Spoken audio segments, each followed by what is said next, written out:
Hey guys, did you know that the Online Marketing Made Easy podcast, hosted by Amy Porterfield, is also brought to you by the HubSpot Podcast Network, just like Side Hustle Pro? Well, it is, and with a focus on online business, including digital courses, list building, social media, content, and webinars, Online Marketing Made Easy breaks down big ideas and strategies into actionable step-by-step processes. I have been listening to this podcast from before I started a podcast. I used to listen to it on my way to work, and I would keep a note on my iPhone with the episodes and the notes that I got from each episode. It was that serious. And even now, I've been learning a lot from it. So if you haven't listened to it, I recommend starting with episode 340, landing page not converting. Here's what to do. Because if you have created a freebie and your email list is still not growing, this is the episode for you. Listen to Online Marketing Made Easy wherever you get your podcasts. You're listening to Side Hustle Pro, the podcast that teaches you to build and grow your side hustle from passion project to profitable business. And I'm your host, Nicaila Matthews-Okome. So let's get started.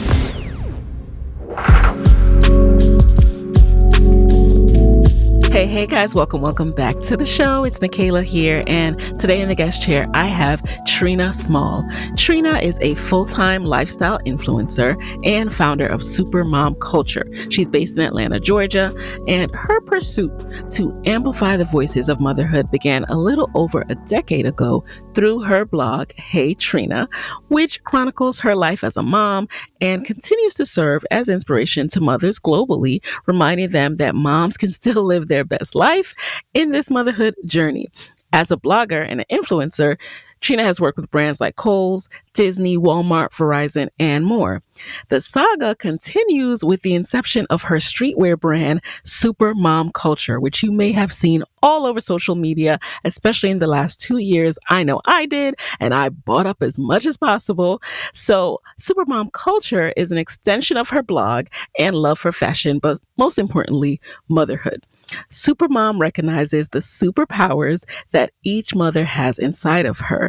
Motherhood is not about being perfect. It's about being super, in Trina's words, even in difficult situations. Supermom Culture is a global phenom that is gaining huge momentum.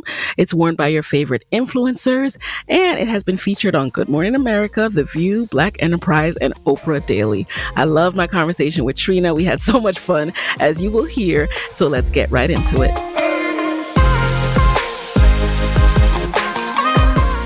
Trina, welcome officially to the Side Hustle Pro guest chair. Hey!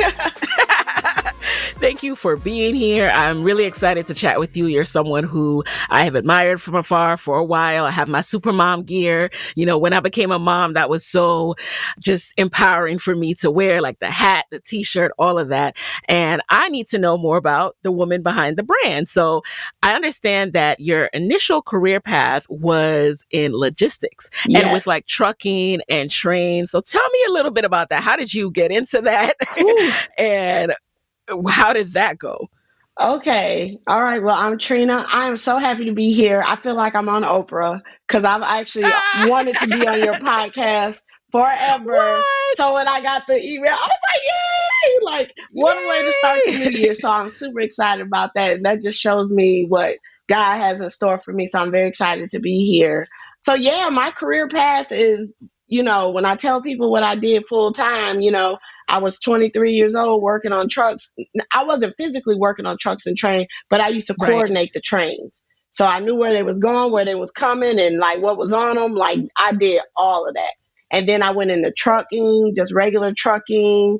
I dealt with cargo theft. I did all of that. So I was in a logistics career for about almost 15 years. When did you start your blog as a side hustle, and why did you get into blogging? So I started my blog as a side hustle when I had my oldest daughter, who's now 12. So she was about almost 1 year old when I started the blog, because I was always dressing her in cute stuff.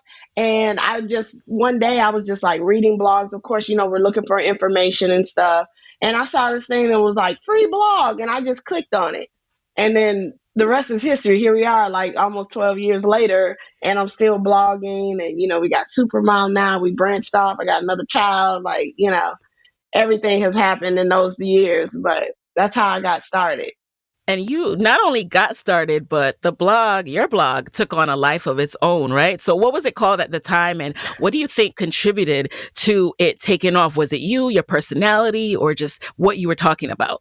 Well, so yeah, the blog was called Baby Shopaholic because I was buying everything for my kid. Like she had all the good Relatable. Burberry, like you know how it is. You had that first kid. Now my second one Yep. came out. I was like, "Girl, you wearing Garanimals from Walmart? I'm sorry, we ain't on that no more." But I started out just sharing, things that I bought for her, deals that I found, Hmm. my outfits, and when I started sharing my outfits, that's when it really started to take off. And people like the kids' outfits. They got a lot of inspiration Yes. from my daughter, but then when I started sharing what I was wearing, trying to hide the fupas now, I had a C-section. I Uh-huh. wasn't back where I wanted to be, but I still wanted to be cute. So I started sharing my outfits and I just put it out there. And to tell you the truth, I don't even know how people found me because Instagram wasn't even a thing when I started blogging. I did have Facebook. I started that kind of like a couple years in. I started a Facebook page that did very well. Okay. And then Instagram came up. I was so scared of Instagram. I felt like I was like putting stuff out to the world, like, hello.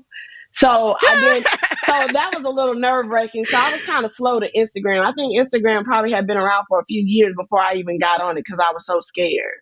So that's how I started. And yeah, people just kept coming and sharing. And I think I resonated with a lot of Black moms because when there's Of no Instagram, course. you would really read blogs every day. Like you would look at your feeder and go to each blog.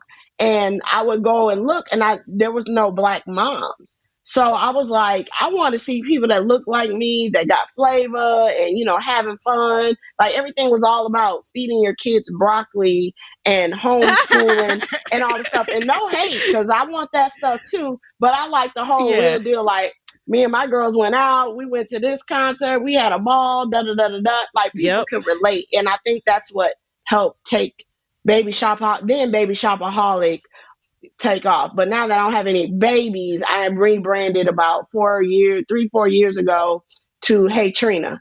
So it's just more of a Okay. lifestyle brand because I had started getting more into decorating my home, Yeah. recipes. So it was just a full gamut on Hey The Trina. whole like lifestyle content. Yes, Got you. yes, more You lifestyle. took me back to when I used to read all these blogs via Google Reader. I was so devastated when they got rid of Reader. I Why would mean, they do and that? you're right. Why would they do I that would before still read Instagram? blogs if Google Reader was here. You know what I'm Yeah, saying? that was how I kept up with all my girls. Like, Yeah, and you're right. Like, once you found a Black blog, you put it in there because you wanted to get all their updates in time. right. So you just took Yeah. me back to those were the good old days, The good and old I think that days. really helped blogging. That really helped blogs too because now you almost forget about people's content unless they're putting it in front of your face on Instagram, and we have to work Yeah. so much harder. Podcasts too. We have to Yeah. work so much harder to put it in people's faces. Absolutely. And that's what I was saying. Like Google Reader, my page views were through the roof. They canceled Google Yes. Reader. I was like, where's everybody? Like nobody's coming anymore.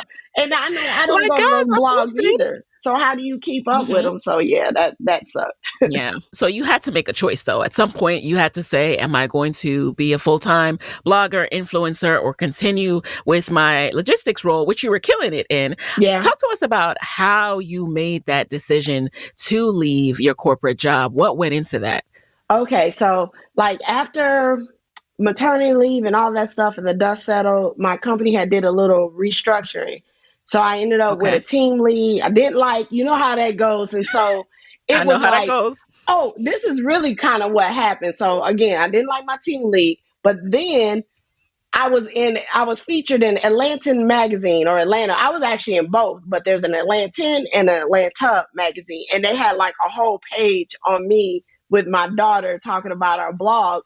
And one of the high level managers saw it, and he was like, "Trina, you're in this magazine." And I was like sitting in my seat, like, Yes. I don't know what you're talking about. I'm working. I'll talk to you later, because I didn't really like, entertain. I didn't tell people what I did. I just would come to work, go home, and then I'd be blogging all on the internet. And then I would, I didn't do it at work, but then it started being like Yeah. every time they started watching me. So it was like, oh, is she blogging over there? Because they didn't even understand. They're like this. Yeah. Meanwhile, their whole fantasy football stuff is going off. They're like, is that Twitter on your computer? So it kind of got real, like, they was watching me. And then I got an Mm-hmm. opportunity with McDonald's where they flew me to Chicago to do a video for them in their test kitchen in their corporate office. And I had the time off, but it was in the middle of the week. So I had to take like Tuesday Uh-huh. and Wednesday off to do this. And it was like, why are you taking a Right. Tuesday? And I'm like, y'all ain't supposed to ask me that. And I just left or whatever. I was like, I got my time. I'm off. That's all you need to know. Yeah, So I went and that's stuff, and it. they were like, it was just really watching me. So then it came to a point where it was like, I can't take certain opportunities because I got this job. And I knew Mm, if I stayed with the job and let the blog go, that it would like crush me because the blog was such a big part of my life at this point. So that's why I had to make the right. decision like, I'm gonna have to quit this job and I'm gonna have to figure it out. Like, even if I have to work like Right. retail hours so I can have the flexibility or something, I'm gonna have to do what I have to do. So then just got up, put a plan in place, started trying to pay off debt, paid off cars, and got to where it would make sense, as far as, Okay. replacing my salary. Now we don't have to pay for childcare at that point because she was still little. She wasn't in school full time. So we had to Okay. make that work. And then when I started crunching numbers, I had to get to it. I remember the first day too, when after I quit, I was like, so what are we doing now? Like, how does this blog page Let's work? get to work. Let's Because get to I work. had never pitched a brand. All of everything came to me. So I was What? blessed that all the blog opportunities came directly to me and I didn't have to go look for Mhm. them. But when they don't come to you, it's like, what do you do? So I was like, well, let me just keep Right. creating content. So that's pretty much Yes, how that yes. I'm went. glad you touched on making that plan and Hmm. paying down debt and, doing all those things that you need to do to just get prepared because sometimes it's not just about saving, it's about cutting. Well, it's always about cutting expenses Right. because you know that this entrepreneur lifestyle, it's not going to be as consistent as your 9 to 5 job.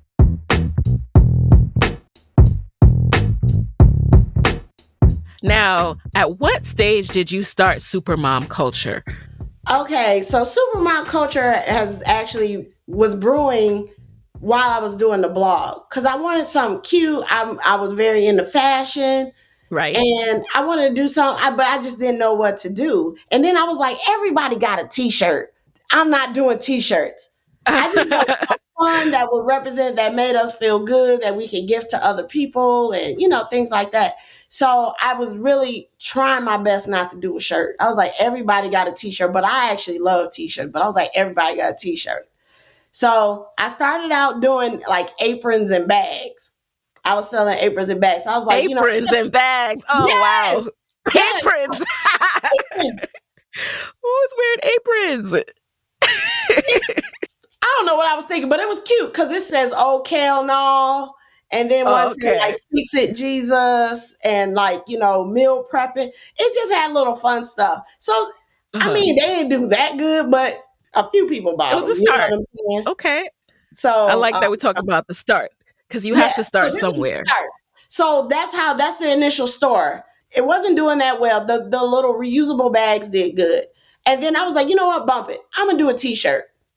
Everybody else had a T-shirt. Now I'm like, everybody got a T-shirt. I'm gonna just go ahead and do a T-shirt. So I had this white T-shirt. I took like an old white T-shirt, and I had this idea like I like Supreme, and I like the idea of it. So I was like, I was thinking like, what's something cool that moms can wear, but that would signify like, for moms. So I had looked at the Supreme brand, and that's kind of where I like, I kind of spoofed it a little bit. And I was like, I'm gonna just put mom in there because, like, we're Supreme, we're moms, and all this type of stuff. And I like had a friend, she helped me make the little block, and I cut it out on a piece of paper and just Uh-huh. laid it on a shirt. And I was like, to get the sizing right. So I was like, okay. Uh-huh. So then I went and got the vinyl cut and I just put it on a shirt. And then I wore it. My, at the time, 8-year-old daughter took pictures of me in the shirt right in front of our house. And Wow. I posted it. And it wasn't even called Supermom Culture. It was just Trina's Supermom shirts. Like, that's what it was. So I ran it through the On blog. her blog. Yes, Yeah. I just ran it through the blog, and that's really how I started. Then it kind of took off as people bought it. And Mm-hmm. so I had to do its own Instagram. I was fighting that because I was like, I'm not running 2 Instagrams. It's hard enough to keep up with one. Everybody's like, you got to do it. You got to do it. Because everybody was wearing it and sharing it. But then Yeah. it's my platform that I'm still getting sponsored content. So it was hard to do both. Like, I'm sharing somebody else. Mm, Then I'm like, people come to the page. They ain't going to know who page it is because I'm sharing everybody else and their Supermom stuff. And, so I was like, you know what? Let it live over there. And when I started a page, I was very intentional about it being about the moms. So that's why you don't okay. see me all over the place. It's all the moms, the community of Supermom Culture. Then I had to come up with a name. And then I was like, I don't know what to call it. I was going to call it Black Supermoms. I had all these different ideas. And I was like, you know what? This is a culture. It's a community. We just going to call it Sue. I'm like, I'm not going to rack my brain. And then that's what I Right. did. And Overthinking. then, yeah. So that's how I went. So you mentioned a few important things. Like first of all, you started where you were with what you Yes. have. The fact that you were literally doing a cutout by hand to get the sizing right. You weren't in Photoshop like tinkering around on your own. Like you really took this in your hands, and then got the vinyl cut made and all of that. But it started out with your own two hands. And Yes. you could have easily then jumped to, oh no, I need a website for this. I need to put it up here and there. But you tested it first, right? You shared it Yes. with your audience because you'd already done products and seen that, okay, those weren't a hit. So, so you made sure to prove the concept first. And then at what point did you realize though that, hey, these shirts are a hit? Like they're not just, I'm not selling, were you selling like 10 a month? Or was it when you said, okay, this is like, I'm getting 1,000 orders a month that I need to make a site for this? It was a slow drip. So, I Mm-hmm. put it out there and it was like, you would have thought that I had wagered like $1 million in Vegas because I was like, one shirt, I was like shaking, like, okay, I'm going to put this shirt out here for $25 and, whatever. And then somebody bought it. I was like, oh my God, they bought a shirt. So with that, $25, $30, I then went and Mm-hmm. bought four more shirts, Yep. did the same thing. And then I just kind of upcycled because I really started everything. So even after I sold a couple shirts, I made like $500. And I took that $500. Then I went and ordered the vinyls already cut and ready to go Mm-hmm. because I was heat pressing them myself at the time. So I had did that and then I bought a heat press. That was just like a lot of money. I'm a stay-at-home mom. Things were slow when I started it. So I didn't have thousands of dollars to just throw in to see what happens. I'm very cautious about my overhead and, the investment because again, I don't want to go broke and like, dang, I don't spend all this money and I ain't sold but one shirt. So Mm-hmm. I kind of just flipped up, flipped up, flipped up. And then, then I started getting 10 shirts a week. Then it went to 100 shirts a week. And then when it hit 100, I was like, oh, we got some. Let's do like we about to do this. And so after I started getting Yep. like to like 100 sales, I was like, Yeah. oh my gosh, like this is something here. And then that's why, and it was only one shirt, one white t-shirt. I didn't have no hoodies, I didn't have nothing else. And then I just kept flipping it up, and then Mm-hmm. thinking about other products that I could afford and things like that. And that's just kind of how it went for the first year. That's what I did. One shirt. I love that as well, you guys. You hear that? Like one shirt, one SKU. If you're in the retail world, like one color, one product, so that you are not spending money on all of these different materials and people are only buying like one or two. Like you really Yeah. double down on that. I love that reminder. Yeah. And also, how did you know that you wanted to heat press it versus, upload a file and have it drop shipped from a t-shirt printer? So I'm a marketer in my background. I have a marketing degree. So I was very heavy on research, the school that I went to. So I'm Mm-hmm. a big researcher. I'm going to watch YouTube videos. Like I'm going to go down a rabbit hole. I'm going to watch Yep. YouTube videos. I went on those print to on demand places and stuff. And when I was breaking it down, I was like, I ain't going to get nothing but $3, $4 if I sell a shirt. I was like, oh, heck no. I'm all about until I can't do it no more, I'm going to do it. I'm going to keep going until it don't work. So Yep. I had went and did all that research, saw I don't make no money because, t-shirts are, it's very low. It's not like $1 million. You're not going to break the Right. bank on one shirt. So I was like, you know what? If I can heat press them, because it was a lower quantity. So I was like, oh, I can Mm-hmm. handle this. You know what I mean? And I had got up to where I was doing like 100 shirts a day by myself, like Wow. heat pressing them. Oh, girl, I was grinding, honey. That's one thing I'm doing. But Wow. I did all the research and I started Uh-huh. doing that. And then I would go to the wholesaler and then people that were in the line. I don't have no problem talking to anybody. And I was like, so what do you do? How do you get this? He was like, shit. He was like, oh, I have a vinyl place that I get the vinyl cut. I was like, oh, what's that name again? And then I go research that. And that's really kind Mhm. of how I got to where, I don't do that anymore, but that's how I started. And that was a good, like, budget friendly way to get started. Thank you for sharing that. So I hope that encourages someone who is thinking of something, or you just have this really powerful slogan or phrase that would kill on a t-shirt, but you're like, oh, Yeah, t-shirts sure. don't make any money. There's a way to do it, because you're right. When you do look at those sites, you're like, oh, I'm not going to make anything if I do it Right. this way. And Yeah. yes and no, like volume, Right. times a lower margin. You can keep that in consideration. Hmm. You can consider, what your bandwidth is and what kind of space you have at home to do this. So I Right. like that we're sharing options, because that's Yes. what we need to know about, like the options that are out there.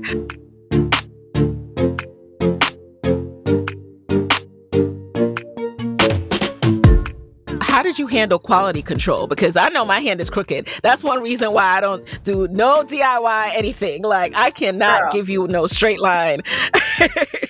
So I love DIY. So I'm a DIYer. That's how I was like doing all this stuff because I was like, I was very DIY. But let me tell you, girl, when I say I was sweating, like trying to line them up, because I was I like, can imagine. Don't mess up this shirt. Don't mess up this shirt. Like, this the last one you got left. Like, don't mess it up. Cause girl, I had some shirts. The vinyl, I didn't press it. The heat wasn't high enough. Girl, it was a hot mess. So it was a lot of trial and error. And you have to make a little budget for that. Even if you take an old kid shirt or something, just take it and figure it out that you can discard if it doesn't work out, just to get ready for it. But I use a lot of measuring rulers. I got rulers everywhere. I still use a ruler. Sometimes I have to do an emergency shirt, for somebody, like, I need this, or I want to use it for this shoot. And then I'll like make one real quick if I don't have one on hand, because now I have a warehouse.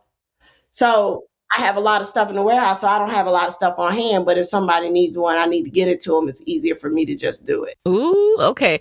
You mentioned warehouse. Now we have to know, what was that transition like? So how long Ooh. did it take you to go from Trina making shirts herself to getting a warehouse? What was that process like?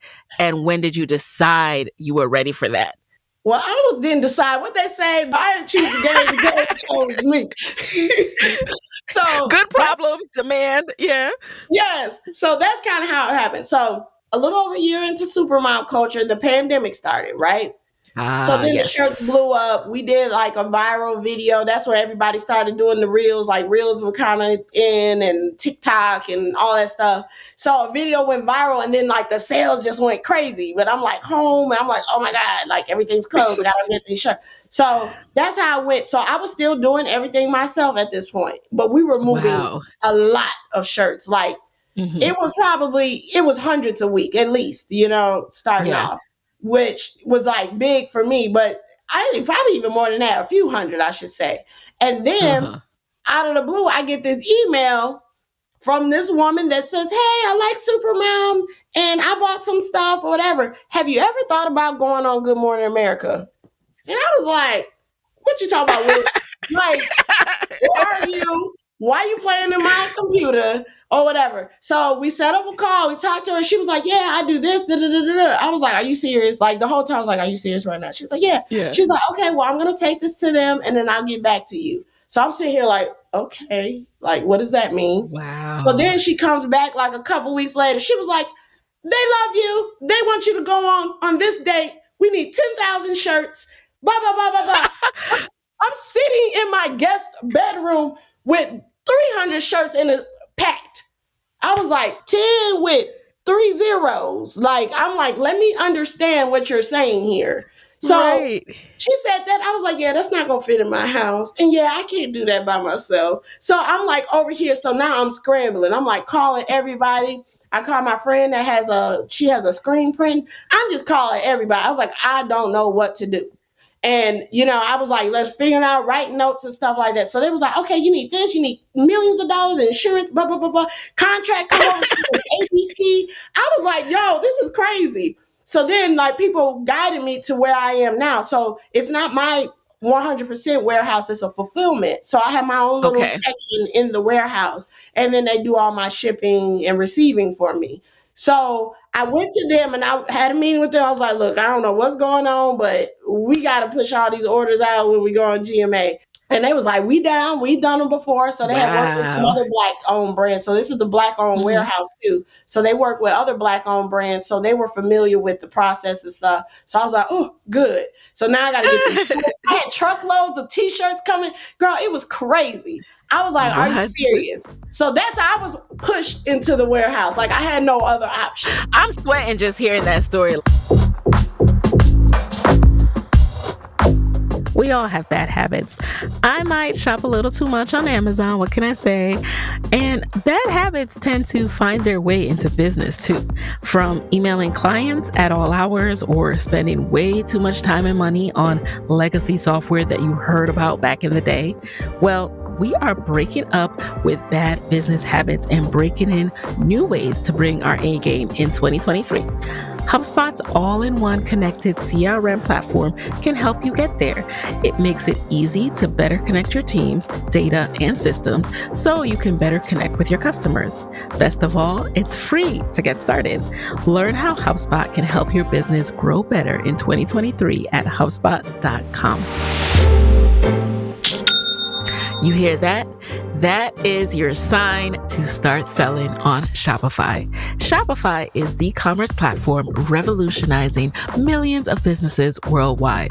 Whether you're selling sweatshirts or candles, Shopify simplifies selling online and in person so you can focus on successfully growing your business. And Shopify covers every sales channel. I'm talking about in-person point-of-sale systems to an all-in-one e-commerce platform. It even lets you sell across social media marketplaces like TikTok, Facebook, and Instagram. And it's packed with industry-leading tools ready to ignite your growth. And Shopify gives you complete control over your business and your brand without having to learn any new skills in design or code. So clutch.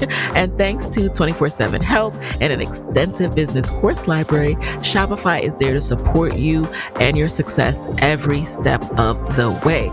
I know for me, when I started selling on Shopify, it just made my whole process of having a side hustle shop seamless. Like they say, you don't have to have any technical experience, you don't need to know how to code, and then your shop looks professional and it worked professionally as well. Now it's your turn to get serious about selling and try Shopify today. This is Possibility powered by Shopify. So here's what you're going to do. Sign up for a $1 per month trial period at shopify.com/hustlepro, all lowercase. Go to shopify.com/hustlepro to take your business to the next level today. Shopify.com/hustlepro.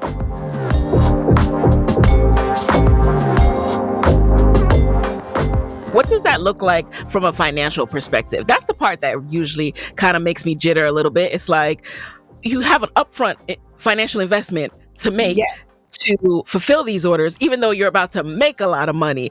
How does that even out? And then do you surpass that? Or is it just one of those things where you kind of break even, but you get these returning customers? Right. So when I got the call, they talking about 10,000 shirts. I'm like, shoot, I have enough time buying 100 out of pocket. You know what I'm Yeah. saying? So what was crazy was I always tell people it wasn't nothing but God. Like he just guided me through. Mhm. Because I told you I blew up and we were selling hundreds. You know what I mean? Yes. Like, so the money was coming in and God told me, don't spend that money, girl. Don't you spend that money because I'm ready to go get a Gucci bag, go to Hawaii. Like, it's like, oh, we got some extra money because I was struggling. You know, I was a stay-at-home mom, so we were on a tight budget because I was like, I ain't Yeah. going back to work. So I was like, I'm going to make this budget work, you know? So I'm like, but God was like, don't spend that money. So I was just letting it stack into the account. And then I got the call. So guess what? I got the money Yep. because I didn't know anything about, like, nobody was giving grants, the whole Black Lives Yeah. Matter and, you know, the tears of people trying to help Black people businesses. Right. That was the thing right then. So nobody was giving you anything. I think I got like a PayPal, like working capital thing. It probably was $5,000. But girl, a truckload of t-shirts cost me, wholesale was $25,000. So Wow. yeah, every little bit helps. But I was able to take those little bits here and there. And then, of course, still trying to sell to keep the money Mm-hmm. coming in to fund the going on Good Morning America. But Good Morning America, when I went on, it ended up being a hit. You don't Wow. make a whole lot of money. I always tell people it's more of a marketing, because now people call me, like, if they get the email to go on, they're like, Trina, so tell me the tea. And I'm like, listen, it's not a money grab. It seems like it is, but it's exposure. I mean, you're on a national stage. Who Right. doesn't want to be on there? But I was like, you really got to have your numbers tight. And that was the Mm-hmm. that was the hardest part, because there was mistakes and moving stuff. Now you're talking about 10,000 shirts. Who folding these shirts? Who folding them? Ah. I had to have Oof. a whole crew for a week to fold all of these shirts. Like, I had 3 people, 4 days, from like 10 to, because I was trying to get budget friendly people. So they were strolling in at 10 and 11. Then they like, I got to leave Where at did you 3. find these people? Like, I had reached out to a friend that was like kind of young, and I was like, you got some home, because it's the pandemic. A lot of people weren't working. yeah. So she was able to rally up a couple people for me, and Wow. then I paid them like $15 an hour. Like I said, they strolled in. I cashed at them at the end of the day. They may came back the next day, and they may not. It's whatever. But I was like, look, we just got to fold the shirts. I would fold shirts. My daughter was Uh-huh. folding shirts. Everybody was folding shirts, and I was recruiting my girlfriends, because they still were working. So I was like, if Mm-hmm. you off, or on Yep. a Saturday, let's go fold Right. some shirts, and I'll bring wine. Yes. You know what I'm saying? Like, so that's what we were doing. And Wow. it was just a whole community project. So we was just getting it done, because you don't think about all the little stuff that is needed to pull this Yep. off. And I Right. tell you, Like, it's a big undertaking to go in there. But I'm gonna tell you, it was almost like a boot camp. Like, they got me together. It's like I got a master's degree. It was like I got the warehouse because of them. I got business insurance because of them. All my LLCs or my S corps because of them. I got Duns and Bradstreet. Like, I had to level up. And I hate doing admin stuff, but it forced me to get my stuff together. So, like, I got trademarks because of them, because I was like, okay, we're going to be on here. I got to get these trademarks filed. Like, I yep. was doing all this stuff because I was like bootleg entrepreneur, just sitting back selling shirts. You know what I'm saying? No real website, no name. Like, I was just out there grinding. I was just like, hey, if it stick, it stick. Like, I was But just you rolling. have to start somewhere. You have to start somewhere. And I want you, I want everybody to talk about this honestly. Like, I think everyone thinks everyone else is more buttoned up than they are. And then that stops you from acting, because you're like, oh, I need to do this. I need to do that. They did that. Oh, they're so smart. They knew to do that. And they did it. And it Right. comes as you grow. And that's okay. That's all right. Yes. I'm telling you, I am the poster child of grinding and thugging it out in business. Because if you would have seen some of the stuff that I was doing, like I said, she was 8 or 9. So when the pandemic started, she was 9. She was packing the orders and was getting them right too. So she got a whole lesson. We were shipping 100 orders a day. And she was the one that was in charge of getting the Wow. sizes right. I Like, she love that exposure that put she's it in getting. there, put the letter on there, and then she was checking me. She was like, this ain't right. This one says this, Wow. and she was getting it. So she got a hold. So she knows how to run a business pretty much, Mhm. because she was right there with me in the thick of it.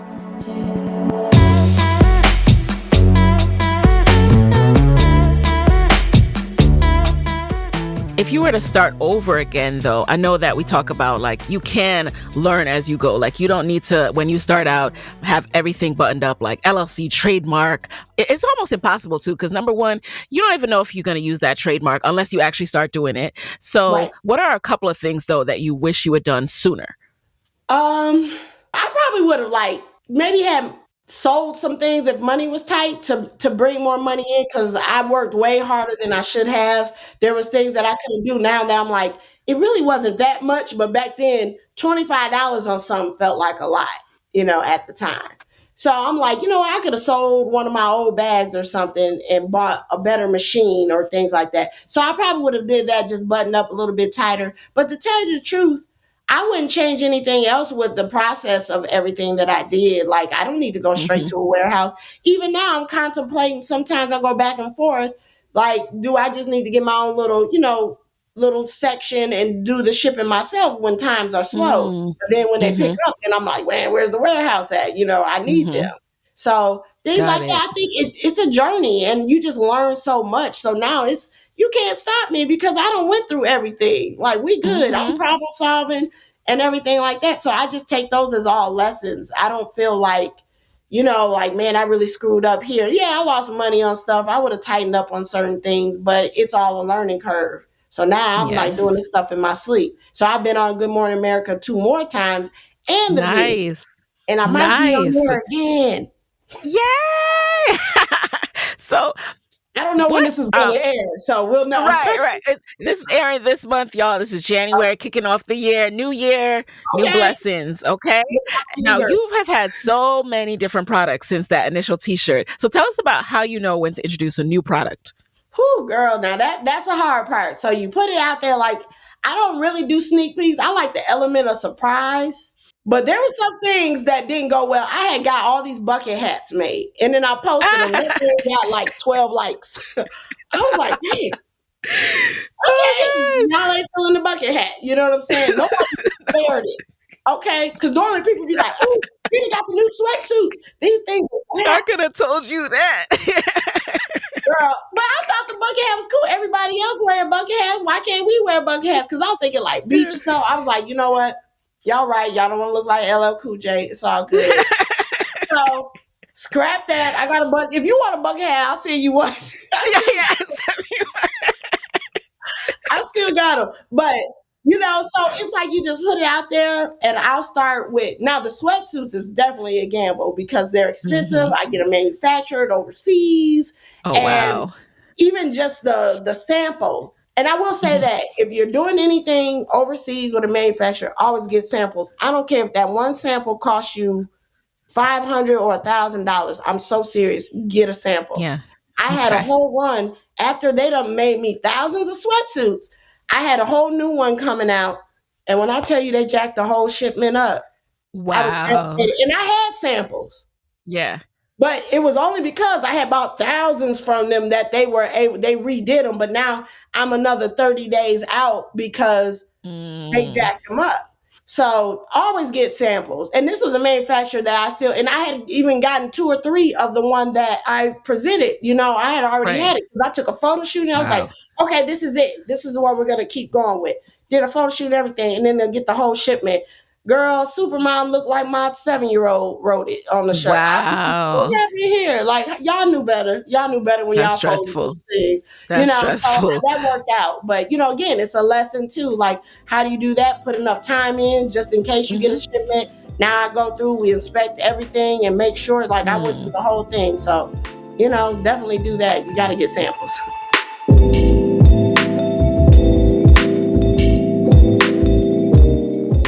Let's talk a little bit more about the money piece for a second before we go into the lightning round.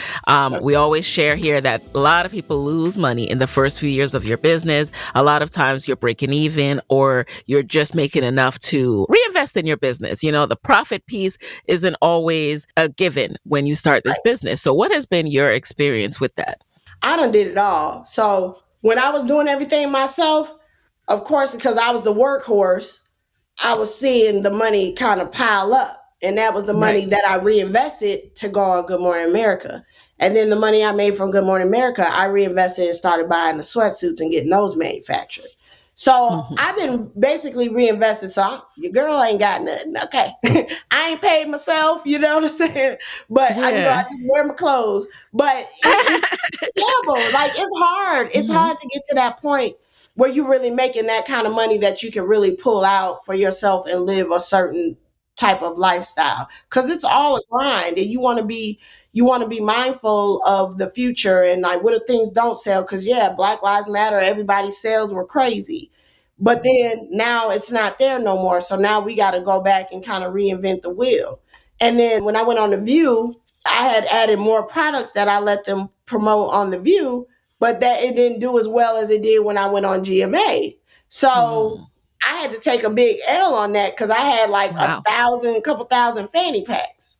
I didn't sell all of them. And they were, they came out of manufactured. So that was like a hit that I took and, things like that. So you just have to be ready for that. It's all a gamble, but again, just reinvesting and, making sure you can pile it up when you start getting it. Don't go out and spend it right away. Just Yep. pile it up so you'll be ready for that. Then I did Supermom Weekend, which was amazing, and I hope to do it again. What was That was that? my first, I did it last year, last February. Okay. Is it like a conference? Yeah, so it was like a whole weekend. It Oh. was just Mom's Gone Wild. It was so much fun. It was. Okay. I'll send you the Schedules link that of the into my replay. calendar. Yeah.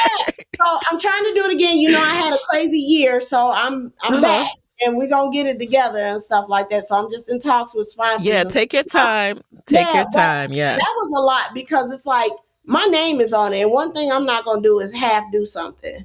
And and I think that's important too. You don't want to put something out there. You want it done right. Like you can do it scrappy, but just give it 100%. Like you got to put forth the effort. You can't just be like, this shirt is crooked, like Superman, like this, and I'm gonna just ship it out. No, my name is it's connected to me, so I'm not gonna do that. So when I did Supermom Weekend, it was important for all the moms to have a certain level of experience, even if it was off of my pocket.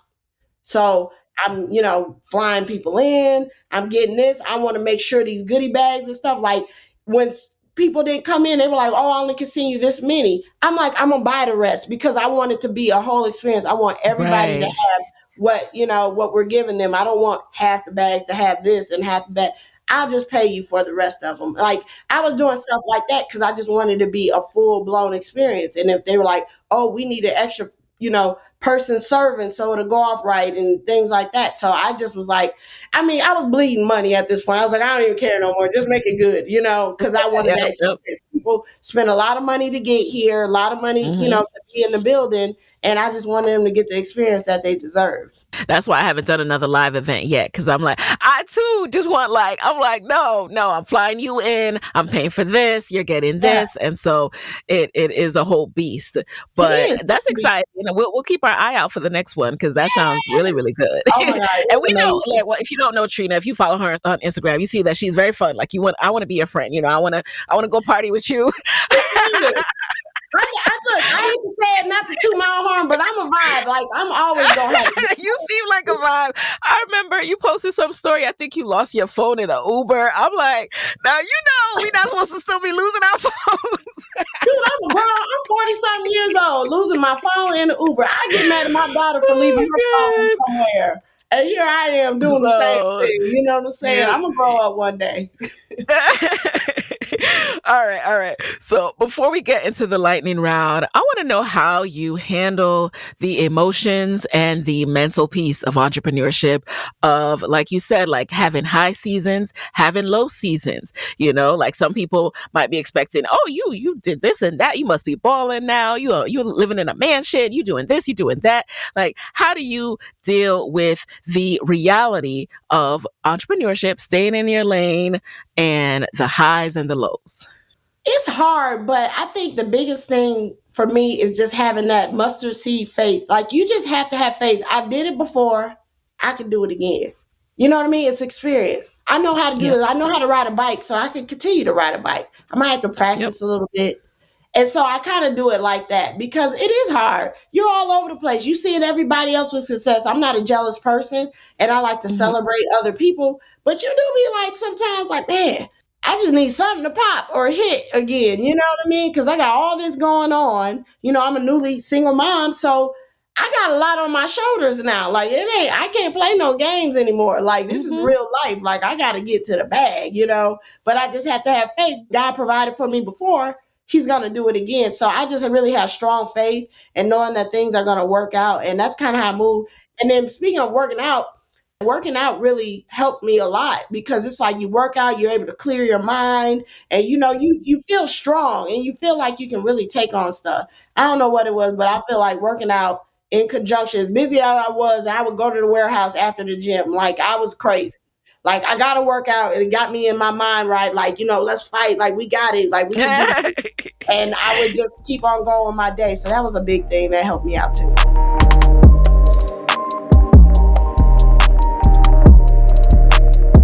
And one thing we didn't get to touch on as much, but I do want to just mention that you have had such a smart approach to marketing your business. Like you said, it comes from your years of experience as a marketer. But the thing you focused on first was building that audience. And I just want to remind everybody that it's a lot. Easy is such a complicated word because nothing is easy. But No. when you focus on building your audience and community first, it is more natural and organic when you start to introduce whatever you decide to sell. Yeah. So can you talk a little bit about the audience building piece and your approach to that? Was it intentional? Did you never know that you would end up selling things? It wasn't intentional, but me being I'm a sociable person, so that's all I know how to do. I know how to talk to people, communicate. Like I said, I'm gonna have a good time. I'm gonna bring you in. I want everybody around me to have a good time. You know what I mean? Because if I see somebody, I'm like, "Hey, how you doing?" Like I speak to people. That's my personality, and I guess it translated with the blog, so I was able to connect with the followers on a different level, like they felt like they knew me. Yeah. And community. And then I think a lot of businesses, what you can't be scared to talk to your customers. People are Yes. scared to talk to their customers. Ask them Yes. questions. Like, what did you like? If somebody is like upset about something, I'd be like, oh, hold up, sis. Like, now tell me. So what do you think that I could do better next time? And then they they let it off and then they feel seen. And even though they might have had one bad experience, they back because I took care of them. I listened to them. I don't do that no more because there were some people that I'm Yeah, like, I was about to say that sounds a little that, toxic. look, so I got out of that. But when I was doing it, that's what I did. Yes. So, but you Yes. got to listen to your people. They tell you everything that they want. Like people are like, Hmm. you know how many messages I'm getting about Supermom Weekend. So I know they want it. And the biggest feedback, I asked them for their feedback after Supermom Weekend. Everybody else said, please do this every year, twice a year if you can. Oh, And do wow. it Yeah. another day. People are in my DMs now, like, are you doing it this year? Because I need to put it on my calendar. You know what I'm saying? So they're telling me that they want it. So I got to give the people what they want. Yeah. Something's happening. So listening to your audience and creating content, you guys. So before you know what it is you want to sell or create a business around in the future, start with just sharing. Start with just creating content around what you like, what you do, because it will get you far. I'm a testament of that. Trina's a testament of that. So Yes. please, this is your sign to create content in 2023. Yes. I mean, tell you the truth, I can't sing. I can't dance. Nothing life changing about me. You know what I'm saying? Groundbreaking. I ain't Beyonce. I'm just a black girl from Chicago on the internet talking crazy and talking to the people and putting Supermom on stuff. Like, seriously, we Yeah. all can do it. We all can do it. So with Yeah. that, let's officially get into the lightning round. So you know the deal already. You Okay. just answer the very first thing that comes to mind. All right. Number one, what is a resource that has helped you in your business that you can share with the Side Hustle Pro audience? Canva. Number two, who is a non-celebrity Black woman entrepreneur who you admire and why? Girl, so many. It's too many. Too many to name.